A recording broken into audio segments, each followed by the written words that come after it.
Okay, how many of you guys love a campfire? Okay, I heard, yes. Okay, good, hands. I love campfires so much. You know, growing up, my family was always the family that would go on camping trips, so campfires are a must. I just love that feeling of like sitting together, the community. I love the warmth. I'm a Tucsonian native, so I'm a little cold all the time, and just being around the fire, I'm like, I gotta get more fire, I'm a little cold. I just gotta bundle up. I love it. I love the smell. I love what it brings. And yet, I am so afraid of fire. It's such a contradictory thought, right? I love campfires, and maybe you don't love campfires, maybe you're more of like a fireplace person. It's like the same concept, okay? I love campfires, but I am so afraid of fire. Now let me tell you why. Back in December of 2018, I was living at home with my family still. We're winding down for the night, and all of a sudden, we hear this explosion. We're like, what is that? Well, it didn't come from our house, so we're the curious family. We gotta go find out. We all get up, we're outside, we're looking around, and we see all of our neighbors gathering down the street. We're like, what is going on? Our neighbor is screaming, and she's like, you gotta help me, you gotta help me. Her dog's loose, so we're helping, we're holding her dog. We're like, why is she still screaming? Well, her house was on fire. Oh, it was a tragedy. And we're like, okay, she's out of the fire. She's safe, you know. Why is she still so frantic? Her dad was still in there. Unfortunately, he did not make it out. Oh, it was heartbreaking. This is what the outside of the house looked like the next morning. This is from the news article. It doesn't look that bad, does it, right? It's just a little singe. It's a brick house. You can't really tell. Here's the inside. Just devastation. Oh, this has caused a fear in my life of fires. Man, I'm so afraid of it. It's this furnace that I just feel consumed by. But, you know, in my house, I have my fire extinguisher. I'm totally prepared. I mean, this thing's a little dinky. It's kind of small. But I'm prepared. And even in my apartment, I'm double prepared. I've got a sprinkler system and my fire extinguisher. I know right where it is. I'm so ready if there was ever a fire. I've got the plan in my head. I'm like, gotta grab these papers, gotta grab this person, gotta get out of the house. I'm prepared. And yet I'm still afraid. Why? Well, that's what it's like in our lives. We all have challenges, fires that feel like they just consume us. We have financial problems, relationships that are just crumbling, falling apart, fear, worry, anxiety, depression. We all are going through some kind of fire, and we let it consume us. Well, if we prepare for a fire with a fire extinguisher, what do we prepare for in our lives? What do we prepare for so we're ready to go through those fires? You see, we're going to talk about Shadrach, Meschak, and Abednego today. Because we all deal with fires in our lives, but these guys went through a legit fire. And maybe you don't know Shadrach, Meschak, and Abednego, some funny names. Well, our kids are learning this too. They think the names are pretty funny. We speak one voice here. So we're learning about Shadrach, Meschak, and Abednego from adults, youth, and kids. And we're learning about how we prepare for these fires in our lives. You see, in Shadrach, Meschak, and Abednego's story, they are part of the officials for King Nebuchadnezzar. King Nebuchadnezzar has done this pretty narcissistic thing. He has built a 90-foot statue made of gold of himself. I do not have that quality in me that's like, I gotta build a statue 90 feet tall. But he did. And then on top of it, he says, get all of my officials from the whole province, bring them here and make them bow down at my statue. Okay, we got it. He's full of himself. So they all come, they gather, and the herald, he calls out, once you hear all the instruments, once you hear them play, everybody has to bow down to the statue, or else you are going to be thrown into the fiery furnace, and you will burn up. So they all gather. They're all bowing down, except for 3 guys, Shadrach, Meschak, and Abednego. In this moment for them, I could only think that maybe they had this thought of like, okay, maybe if we just bow down now, we can ask God for forgiveness later. Like, we know we're not supposed to worship other idols, but like, let's just not stand out. Let's bow down, we'll ask for forgiveness. And we do that in our lives. We don't want to stand out. We don't want to be different. We want to kind of just blend in sometimes. But that's not what God calls for us as followers of Jesus. He says, you've got to stand out. You got to be different. You got to be not of this world. And so they stand out. They're standing there, and some of the officials, other officials, they go to King Nebuchadnezzar and they say, 3 of your officials are not bowing down. And he is so mad about it. He gets up in Shadrach, Meschak, and Abednego's face, and he says, I'll give you one more chance. Bow down to my statue, or you will be burned up. What do? They bow down, right? No. They stand up. They don't cave into this pressure. They say, we are going to stand firm. We are going to trust God.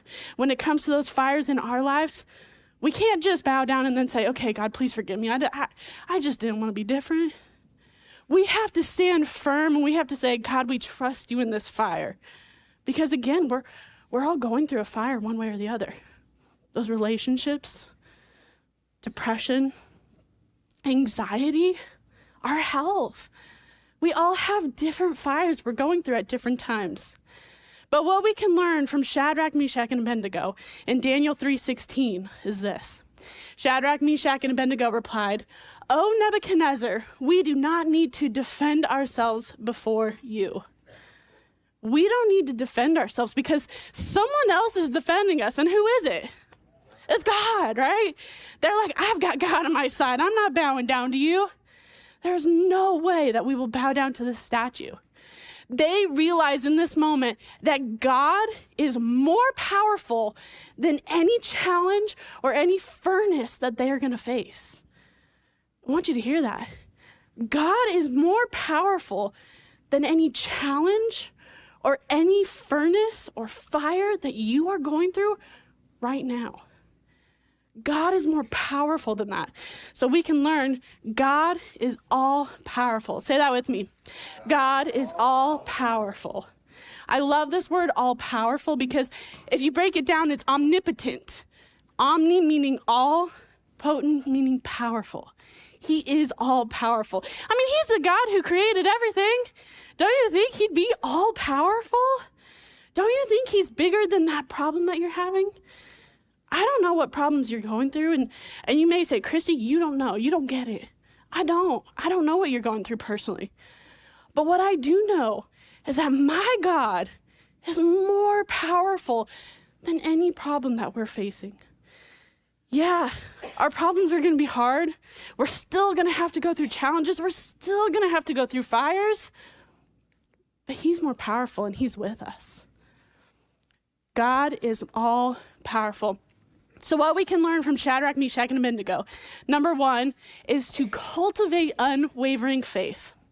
I love this word unwavering because it makes me think of just like planting your feet and being like, you can't push me over. It's not like, you're just kind of like dainty and you could be pushed over with a little finger. It's that strong stance of, you are not going to push me over. You are not going to make me bow down to your statue. I've got a God that's bigger than you. Because our problems like to say, I'm bigger. And that's Satan. That temptation to bow down. That temptation to cave in to whatever is making us go through the fire. Satan likes to say, I'm more powerful than God. I'm more powerful and I can make you go through the worst. But we can remember that God is all powerful, and we have to cultivate that unwavering faith. We have to be like Shadrach, Meschak, and Abednego and go, my God's bigger and I trust him. So Daniel 17 through 18 says this, if we are thrown into the blazing furnace, the God whom we serve is able to save us. He will rescue us from your power, your majesty. But even if he doesn't, we want to make it clear to you, your majesty, that we will never serve your gods or worship the gold statue you have set up. I'm going to go to the beginning of this again. The God whom we serve is able to save us. He has the power to save us.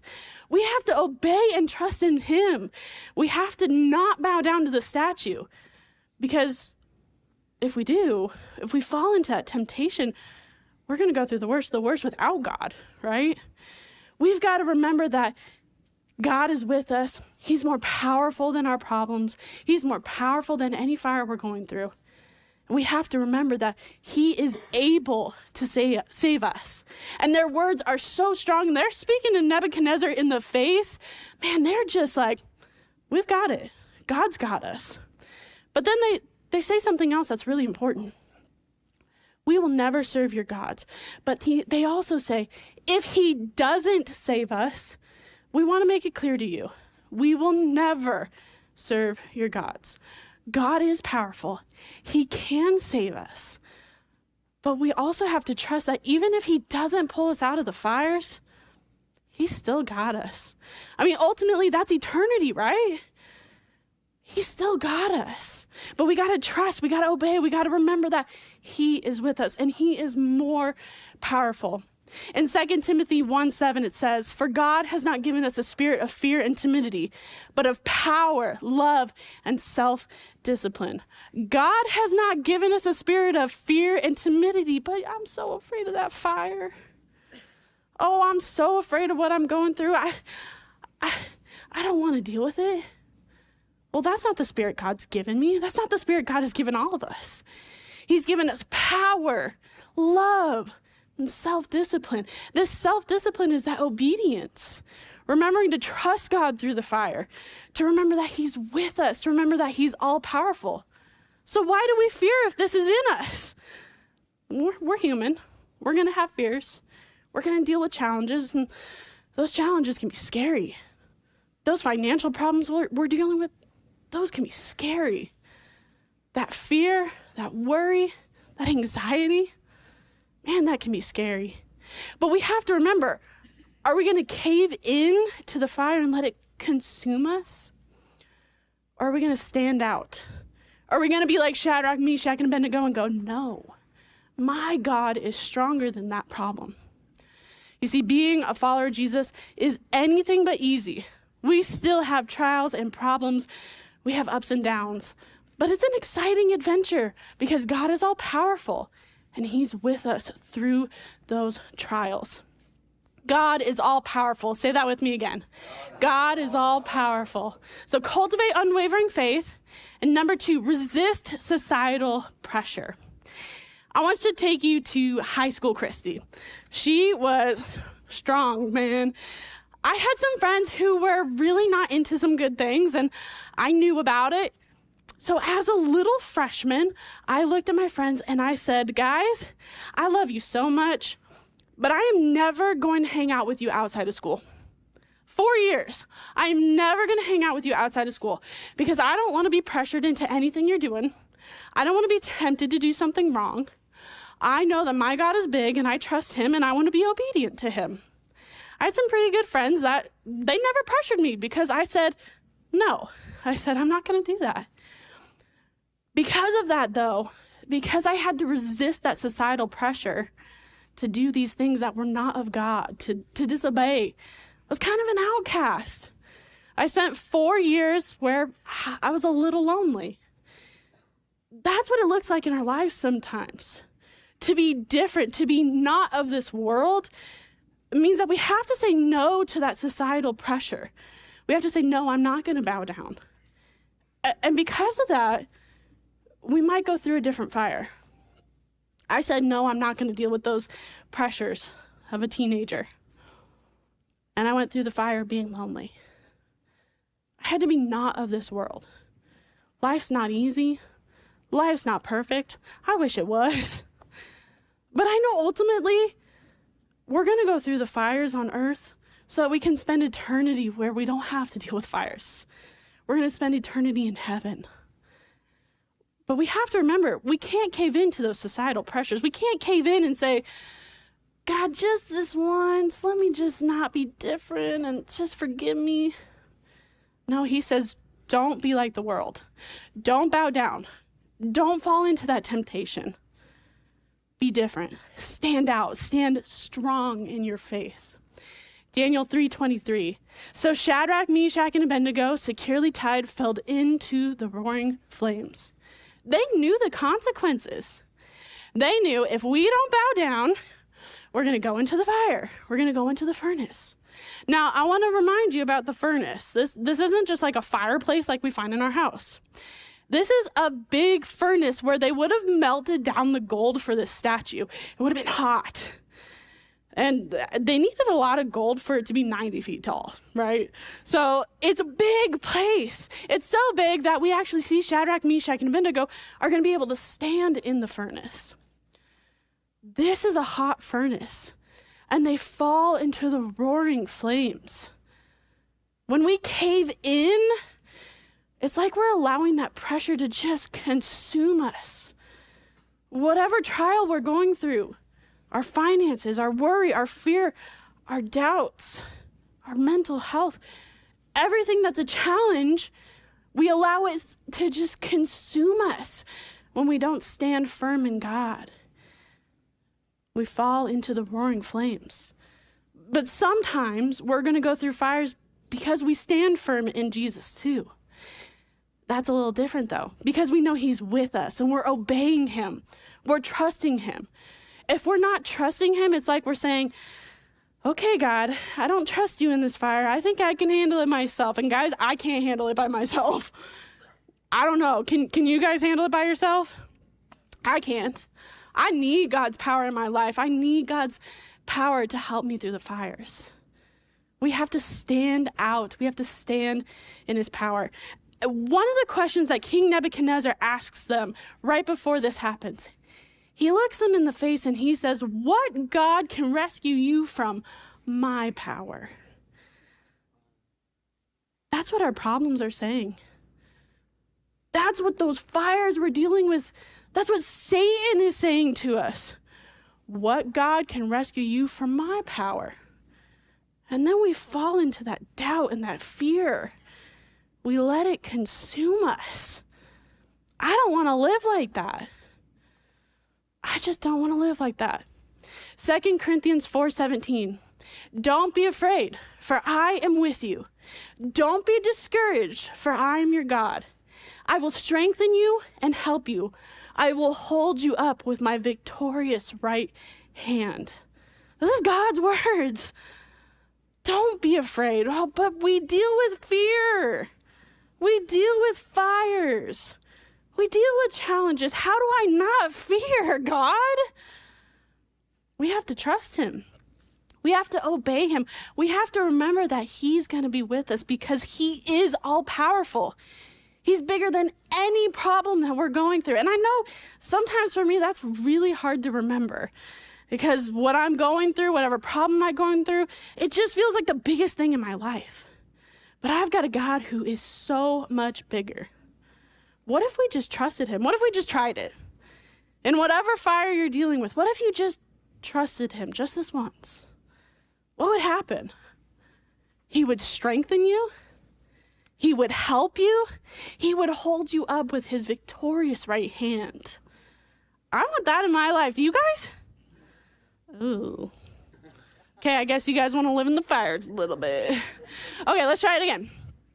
He's going to hold you up with his victorious right hand. Do you want that in your life? Yeah. Oh, I do too. I don't want to deal with those fires on my own. I know I can't deal with the fires on my own. I've got to have his power living in me and helping me through my problems. We all do. But if we just trusted him, these things would show up in our lives. And whatever challenge or problem we're dealing with, we could experience peace and joy through them. We could be different, and people would go, how are you feeling like that when you're dealing with that problem? And you could be like, well, God's working in me. And what an example we get to be to the world. God is all powerful. Say it with me. God is all powerful. Number 3, look for God's deliverance. In Shadrach, Meschak, and Abednego's story, they fall into the fire. They are fully consumed by this fire. But something amazing happens. But suddenly Nebuchadnezzar jumped up in amazement and exclaimed to his advisors. Ooh, my mouth got, maybe I should take a sip of water. He exclaimed to his advisors, "Didn't we tie up 3 men and throw them into the furnace?" "Yes, your majesty, we certainly did," they replied. "Look," Nebuchadnezzar shouted, "I see 4 men, unbound, walking around in the fire, unharmed, and the 4th looks like a god." This moment is amazing. This moment is amazing because we see Shadrach, Meshach, and Abednego fully consumed by this fire, right? But there's 4 unbound, walking around. They fell in tied up. They're unbound, walking around in the fire. There's got to be some joy in that moment for them to be like, "See, we told you God would be with us. God is able to deliver us." And yet we come back to that question that King Nebuchadnezzar asks, what God will rescue you from my power? Satan is using that against us all the time. What God will rescue you from my power? This God. This God who is standing with them in the fire. The 4th that looks like a god, we see in other versions it says an angel of the Lord. And theologians tell us that that's Jesus. Jesus is standing with them in the fire. But what God is able to rescue you from my power? I have to remember, I got to pick this up and go, I'm prepared. I do not need to bow down to your statue. I've got this. I've got God on my side. I'm prepared for the fire. And through that, we're going to experience joy and peace. We see they continue. Then Nebuchadnezzar came as close as he could to the door of the flaming furnace and shouted, "Shadrach, Meshach, and Abednego, servants of the Most High God, come out." Okay, this furnace, we already talked about it. It was able to melt down the gold, so it's already pretty hot. Before they got thrown in, Nebuchadnezzar told his guards to heat it 7 times hotter than it already was. When the guards threw the 3 men into the fire, they died from the heat. And yet we see they're unbound, walking around, and he tells them to come out. Come here. So Shadrach, Meshach, and Abednego stepped out of the fire. God's with them in the fire. He's walking through that challenge with them. He's walking through that challenge with you. If you'll just trust him, if you'll just allow his power to work in you, he's right there with you. He's standing with you. When they walk out of the fire, we actually see that their clothes were not singed. Their hair was not singed at all either. They didn't even smell of smoke. In our lives, we're going to go through fires. We're not necessarily going to walk out of those fires exactly like they are, but that picture of them being completely okay, that's a picture of eternity. When we get to walk out of the fires of this life, we get to spend eternity with Jesus, unsinged and not even smelling of smoke. I'm excited for that one day, but I know to get there means I've got to go through the fires of life. So in that, I've got to trust him. I've got to remember that he's right there with me, and he is more powerful than any challenge or any fire that I'm dealing with. We are in the fire, and so is God. Isaiah 43:2. I want us to read this together because this verse is so important. You got to get it. Ready? If you go through deep water. Sorry, what was that? When? Oh, you're right. Oops. When you go through deep waters, I will be with you. When you go through rivers of difficulty, you will not drown. When you walk through the fire of oppression, you will not be burned up. The flames will not consume you. This verse does not say if you go through deep waters, if you go through rivers of difficulty, if you walk through the fire. It says when. And we know Jesus tells us we're going to go through trials. We're going to go through troubles. So we got to remember that on this earth, when we go through those, if we trust in God, if we resist bowing down, he's going to be with us. He'll be with us. And I want to point this next part out to you. He'll be with you. You won't drown. You won't be burnt up. And the flames will not consume you. That's what I want when I go through a trial. I want to experience his joy and his peace, even if I'm dealing with financial problems, crumbling relationships, worry, fear, doubts. I want to have his power living in me so that I'm not drowning. I'm not being burnt up. God is more powerful than any fiery furnace you're going through. And he's with you. And you've got to remember that. It doesn't matter what we're going through. He's standing right there with us, unbound, walking through the fire. There's an amazing song from Hillsong. It's actually called Another in the Fire. It's based on the story of Shadrach, Meschak, and Abednego. And there's 3 choruses in this song that actually slightly change. You may have never noticed it, but the second chorus, it talks about how God is in the fire. There is another in the fire, standing next to me. There is another in the waters, holding back the seas. And if I ever need reminding what power set me free, there is a grave that holds no body. Now that power lives in me. Now, that's the second chorus. Well, the first one is there was. It's like this progression. There was someone in the fire, and then it's a realization, oh, he is in the fire with me. And the third one is there will be another in the fire. Oh, that song just, it reminds me like, oh, okay, it doesn't matter what fire I'm going through, he's with me. And whatever fire I was going through in the past, he was with me. And I know whatever I'm going to go through in the future, because I'm going to go through something, he's going to be with me.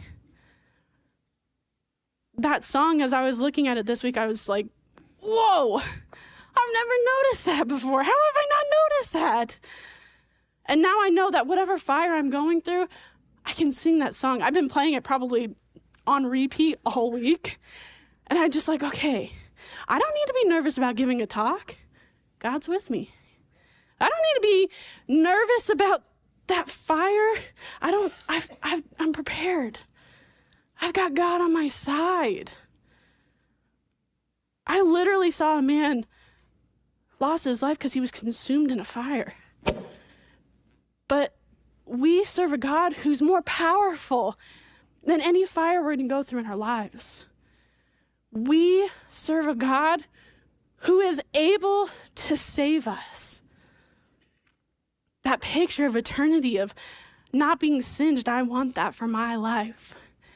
And I've got to remember the King's question, what God will rescue you from my power?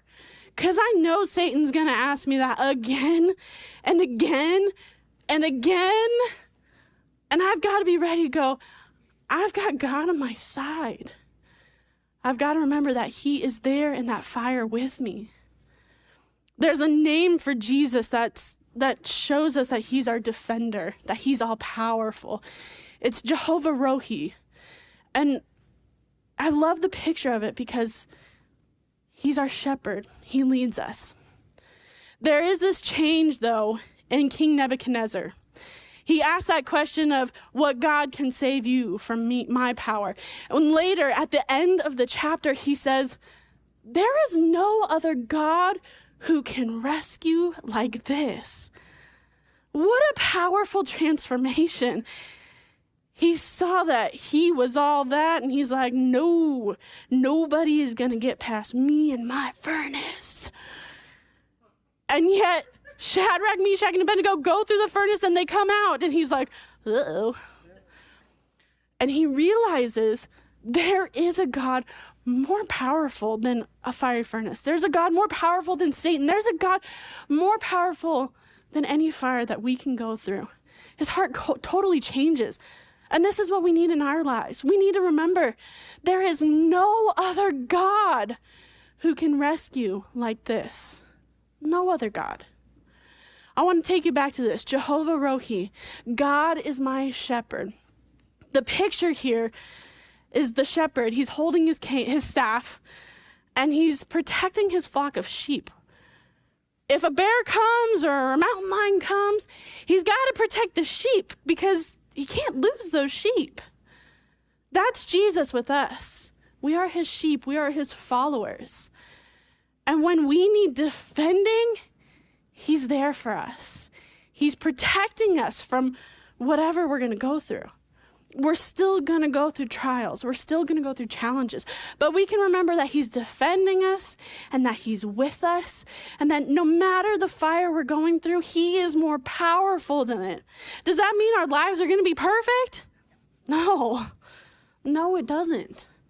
But we can remember that God is my shepherd. And in fact, I have a little sticker that you guys came in and got. It says Jehovah Rohi. God is my shepherd. I want you to put this somewhere because this is part of your next step. I will remember that God is with me and more powerful than my fire by praying Jehovah Rohi every morning. Put this somewhere. Put this somewhere where you're going to remember that fire you're going through.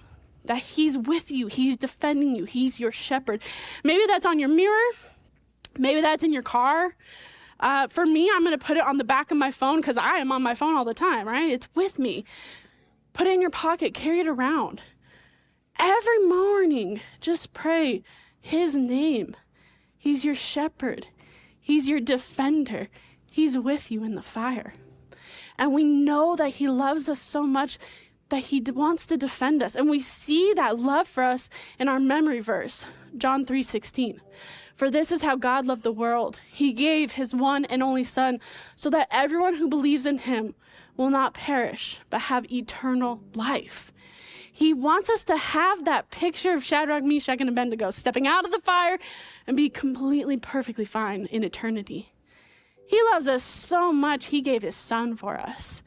He wants to defend us. All we need to do is trust him. Don't bow down to that statue. Trust him. Remember that he's with you in the fire. God is all powerful. Say it with me one more time. God is all powerful. So I asked you earlier, how do we get prepared for the fires of life? I'm prepared if my house has some kind of fire. I want this in my life. I want to say, I've got God. He's with me.